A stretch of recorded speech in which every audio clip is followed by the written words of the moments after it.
Olá, eu sou o Roberto Coelho e você está em Um Lugar e Suas Histórias. Vem pra cá, vamos aprender sobre cidades do Brasil.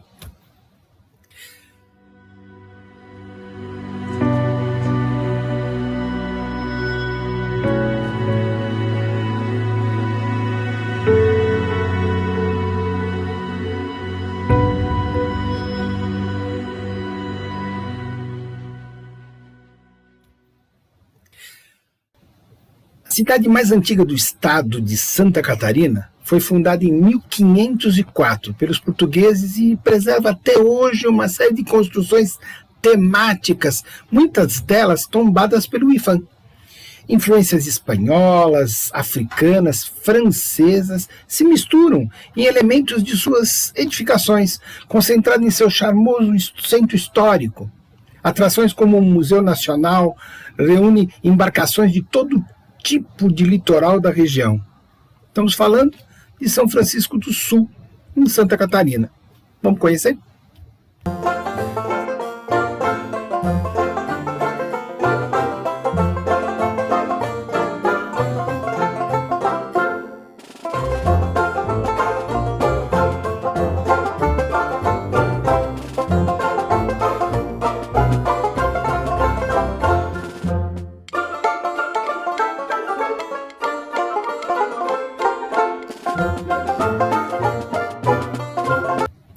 São Francisco é a cidade mais antiga de Santa Catarina, colonizada por portugueses, principalmente açorianos, espanhóis. No seu descobrimento, segundo alguns historiadores, data do dia 4 de janeiro de 1504, através então de uma expedição de Binot Palmière de Gonneville, em francês. Sua primeira ocupação foi feita temporariamente por espanhóis. Em 1640, Gabriel de Lara, então alcaide mor do capitão Mor, povoado de Vila da Nossa Senhora do Rosário, da capitania de Paranaguá, então com portugueses e aí então vicentinos, né, entraram ali por Paranaguá e foram parar em São Francisco do Sul. Em 1658, o Manuel Lourenço de Andrade, acompanhado por casais portugueses e paulistas, chega então em São Francisco. Pelos poderes então do Marquês de Cascais, para provar a terra, repartiu então as comitivas, fossem chegando, e aí então se fez a colonização. A história documentada então nos diz que esse partiu então em 1503 uma expedição com o Binot Palmière a bordo de um veleiro, e aí então se descobriu aquela localização. A colonização, cerca de 11 anos após a passagem do Binot, na ilha de São Francisco do Sul, outra expedição então de Juan Dias de Solis também passava por ali. Então, vários espanhóis, então Manuel Lourenço de Andrade, passaram por ali. Até então que a ouvidoria do Paranaguá, inicialmente na vila de São Francisco, pertencia então à ouvidoria de São Paulo, passava então a jurisdição a Paranaguá, após a criação dessa ouvidoria de Santa Catarina. Iniciou-se um impasse, então, que persistiu até 1831, por questão de limites. São Francisco, então, continuava pertencendo a quem? A Paranaguá. Como é que fica? Ela é uma cidade, ela é uma vila, e aí, então, até 1831, Núris Pines, então, determinou a anexação da vila de São Francisco a, então, a jurisdição de Santa Catarina. 1720, a evolução da vila foi vista ali numa correção do desembargador, então, chamado Rafael Pires Pardino, após o desaparecimento do capitão Moro, Domingos Francisco Francisques,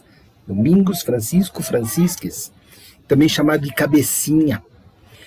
Organizou um negócio de justiça, administração, limitou então os assentimentos de câmara, o termo de vila, ficou dividida então com Laguna e Paranaguá. Determinou então o cargo de capitão-mor, preenchido através de eleição. e não vinha acontecendo até então, demarcou as terras, autorizou a construção de casa de conselho, da cadeia, levantou a igreja matriz, deixou então ainda a orientação de justiças para a ideia de homens bons e governança, né? Que frequentavam então o culto divino, né? Tudo isso muito ligado à igreja, né? Então Francisco, na época de sua chegada, determinou e orientou ainda por muito tempo os oficiais de câmara aos desempenhos de suas funções. É o cabecinha, né? Irrequieto, impiedoso, desabusado, né? Mais conhecido pela alcunha de Cabecinha. Tornou-se o terror da vila de São Francisco do Sul, né? Principalmente por ter sido nomeado Capitão-Mor, desde então 1680, 85. Ele era um sesmeiro, né? Então tinha uma sesmaria, bastante dado ali pelo Marquês de Cascais. Isso consta em documentos de 1935, para vocês terem uma ideia, no Guia do Estado de Santa Catarina. Há relatos que imprimem um certo progresso da vila, mas excedendo o poder de forma totalitária, utilizando de violência para alcançar os fins que ele desejava, né? Por ser acusado de cometer as arbitrariedades, uma série de assassinatos, uma série de maldades, né? O promotor, então, Rafael Pardim, que dá nome às principais ruas do centro de São Francisco, condenou o Cabecinha à morte por enforcamento em praça pública. Sua cabeça, salgada, foi exposta até que o tempo a consumisse. Mas a sentença nunca se concretizou porque o Cabecinha, ao saber de sua condenação, embeiou-se na mata e nunca mais se teve notícias dele. Um dos mais célebres crimes deu-se quando seu filho faleceu e queria então o Cabecinha que o corpo fosse enterrado embaixo do altar da igreja matriz, alegando que seus antecedentes, ele próprio e seus irmãos, muito haviam concorrido para a conclusão então da obra da igreja. Como o vigário da vila, o Frei Fernando, da ordem de beneditinos, recusava-se a fazer isso, o Cabecinha mandou seus homens prenderem o vigário e lançá-lo em uma velha canoa fora da barra, com a maré vazante, promovido apenas uma porção de peixes secos, e mandou o cara embora. Essa é a história de São Francisco do Sul. Um lugar e suas histórias. E tanta coisa se tem para contar desse Brasilzão, né? Nas sextas-feiras, eu falo sobre a história de uma cidade do Brasil. Nas quartas-feiras, eu falo sobre os nomes das cidades, das ruas das cidades de São Paulo. Se você gostou, dá o seu gostei. Se você não gostou, dá lá o seu não gostei. Se você gostou, passa para os amigos. Vamos ampliar o canal e aprender um pouco mais sobre a história do Brasil. Eu te espero na próxima. Obrigado.